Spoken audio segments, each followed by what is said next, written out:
What is good, YouTube? Quinn Wade, basketball analysis coming to y'all on Analysis Playground on YouTube. We're going to talk about the 76ers getting beat 95 to 104 against the Atlanta Hawks. This was a tough game to watch, real boring, not really interesting, not really too many exciting plays, nothing crazy happened.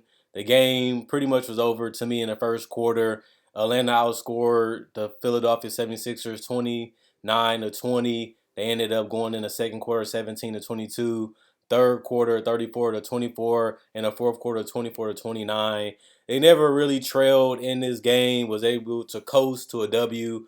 The Hawks improved to 8-4, 5-2 at home. The Sixers fall to 5-7, 3-3 away. They lost another game without James Harden, but they didn't look terrible this game.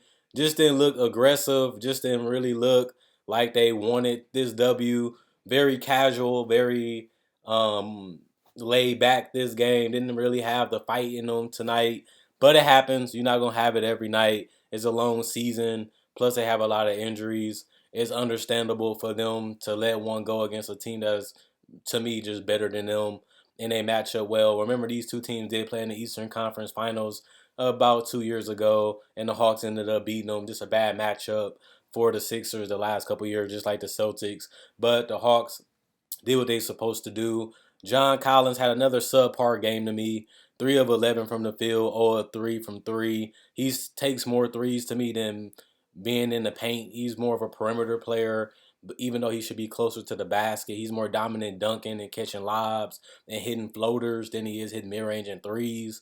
But he was 5 of 5 from the free throw line. That was the bulk of his points, basically almost half of his points. He also only had 4 rebounds, which really wasn't that much because of 5 personal fouls. He also had 2 assists and 1 block, 2 turnovers. DeAndre Hunter had another great game to me, 14 points. He was a -4 and plus minus. He only had 2 personal fouls, which was great. 2 turnovers. He had 4 rebounds. Also was 1 of 2 from the free throw line, 1 of 3 from three, 6 of 13 from the field. Just a great game overall for DeAndre Hunter. You don't expect him to have high scoring games or dominant games.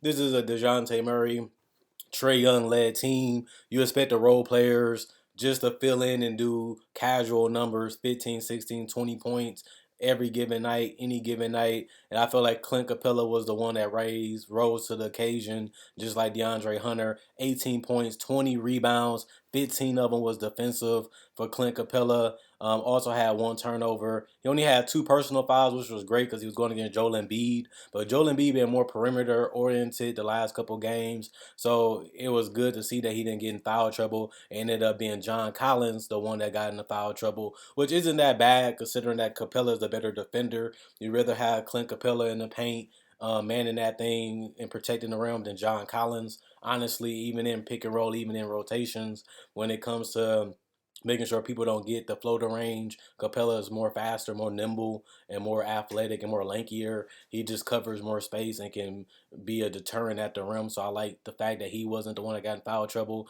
And you can just tell by the defensive rebounds and the rebound total and the fact that he did exactly what you wanted John Collins to do more of, but he just wasn't as effective tonight, unfortunately. But Clint Capella was. Same with DeAndre Hunter. He was 7 of 10 from the field because all of his baskets was easy. He even shot decent from the free throw line, 4 of 6. Trae Young, 26 points for him, 7 assists, 1 steal, 6 turnovers, which was bad because he only had 7 assists total, and 6 of those turnovers was just careless ones, bad passes, over dribbling, overthinking, just collapsed his own brain and made him power trip a little bit. But he was still a plus 16 and plus minus. He still had 3 rebounds. He was 10 and 10 for the free throw line. Good free throw baiting, good pump fakes, good jumping into people's bodies, knowing how to contort his body to draw fouls, to get easy opportunities for himself. The rule change kind of tripped him too a couple last season, but he was able to adjust this year and last year, becoming an All-Star and All NBA player. And I see him doing that again this season. He was 7 of 21 from the field, not great efficiently when it comes to efficiency again, struggle getting the mid range and the layups to go, the floaters to go. I just don't understand why he struggles so much. Maybe he rushes them.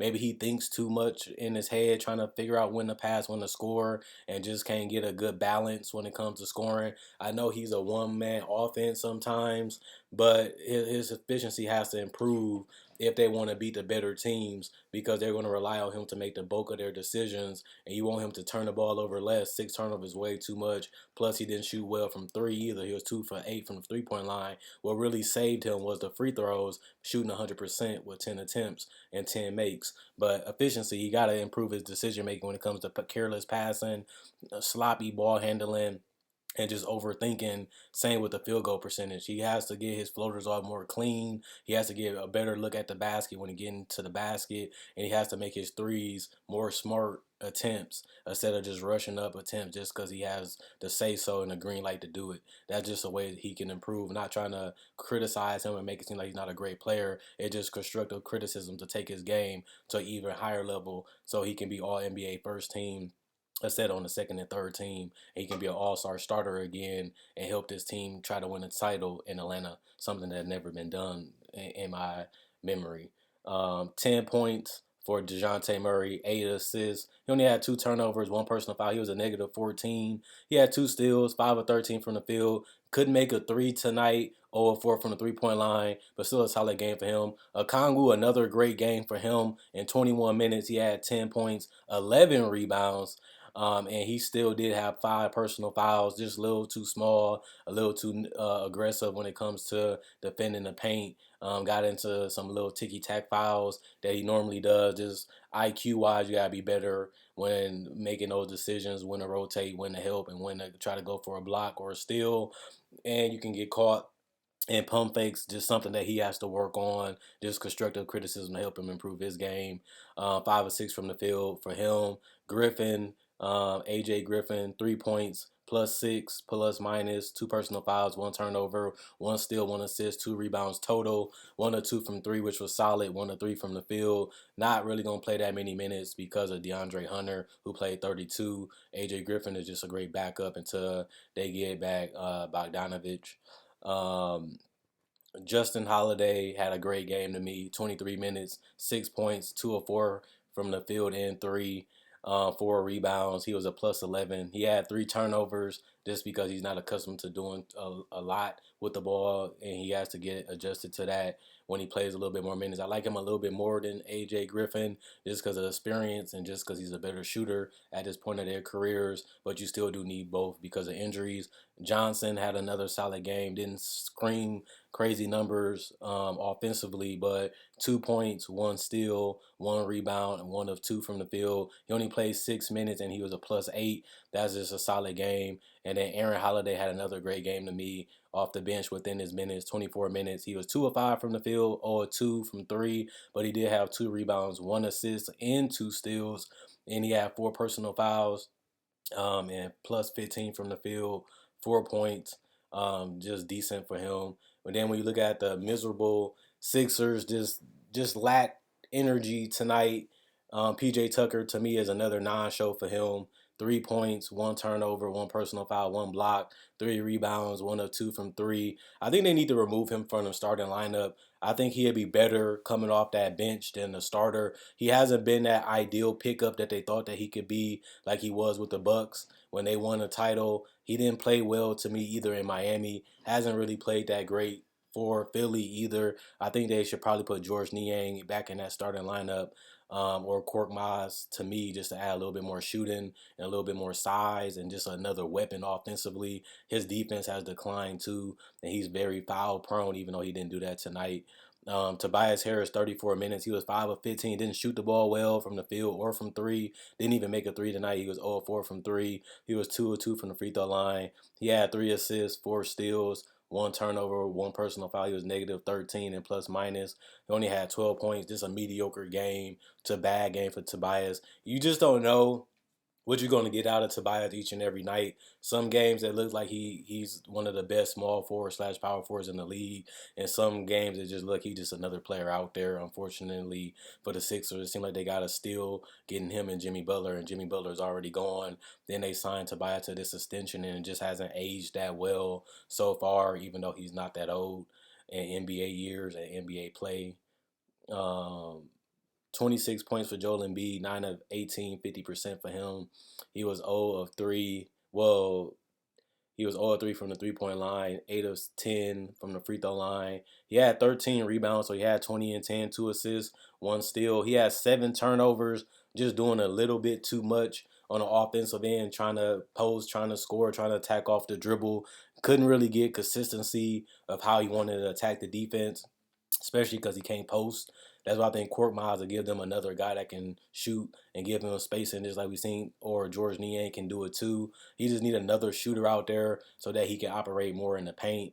DeAnthony Milton didn't play well. 5 points, 2 of 7 from the field, 1 of 3 from 3-point line. He also had 10 rebounds and 1 assist and 3 turnovers. George Niang had another solid game off the bench, 23 points, 2 of 8 from the field. Didn't shoot particularly well from three, 1 of 7 from three, but he did shoot 4 of 4 from the free throw line. He had 1 rebound, 2 assists, 1 block, 1 steal. He had 3 personal fouls. He was a negative 18, 9 points, but it was solid within the minutes that he played. He played better than Tucker. Daniel House Jr. 19 minutes, 3 of 3 from the field, 1 of 1 from the 3-point line, 1 of 1 from the free throw line. He had 1 steal, 1 block, only 8 points. Had 3 personal fouls too, but it was a negative 14 and plus minus. Negative 14 for Reed, 9 minutes, 0 of 3, 0 of 2, a no-show game for him. Did have 3 rebounds, 1 steal, 1 block.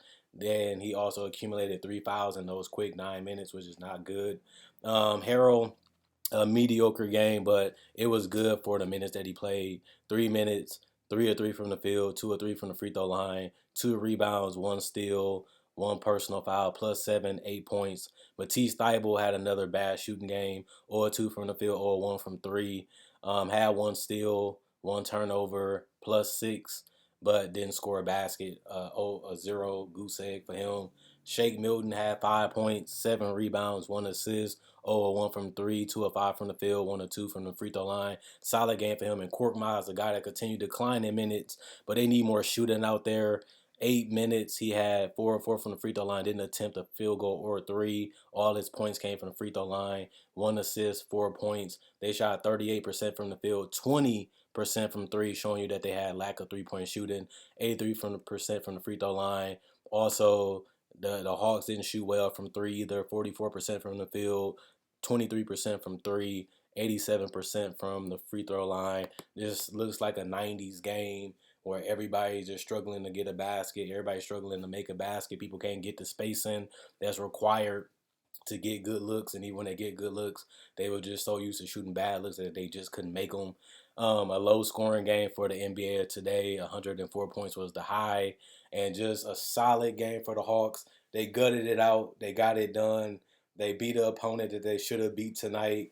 They did it the way you want to do it, which is play your style of basketball and make minor adjustments throughout the game. You have to give credit to Nate McMillan for that. I still think they have to find a little bit more of a punch, especially off that bench. They don't have to make huge changes. You just want to see more of a punch from that bench each and every night outside of Okongwu. They really don't have it each and every night. You want to see it out of Aaron Holiday and Justin Holiday a little bit more. And same thing from James Johnson, who has been solid for them.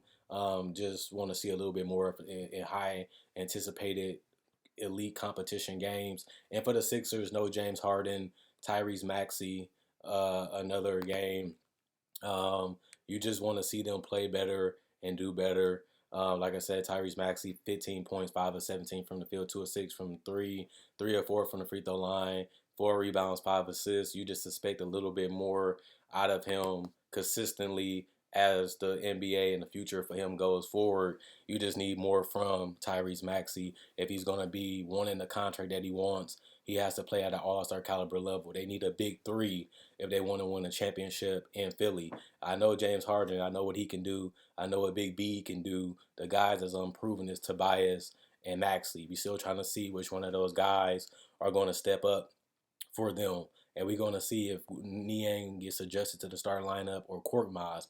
They need a little bit more space and a little bit more shooting, a little bit more of threats in that starting lineup just to make it easier for Harden, Maxey, and Embiid to operate. They're inconsistent, streaky shooters, and they need guys that can be threats.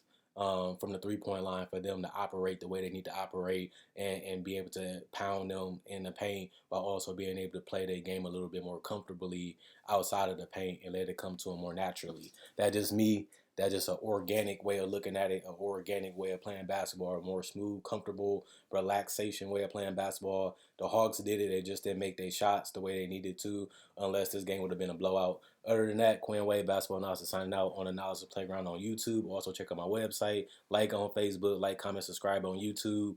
Other than that, hopefully, I can see you guys tomorrow on Friday. Thank God it's Friday. Thank God for the day. Thank God for all y'all watching and continue to supporting me and my family and the whole Analysis Playground movement. Same with Basketball Analysis. Also, you can check out my podcast, Basketball Analysis, on Apple Podcasts and also on Anchor FM, which is Spotify. I will have a link for that in the description below too. Just trying to get to 50 listeners because I just started it not that long ago. It'll grow very quickly. Other than that, see you guys later. Enjoy the night. Embrace the night. Embrace the evening. And just trying to give y'all more classic ball analysis to the best of my ability. And I feel like I have done that consistently in October and November so far.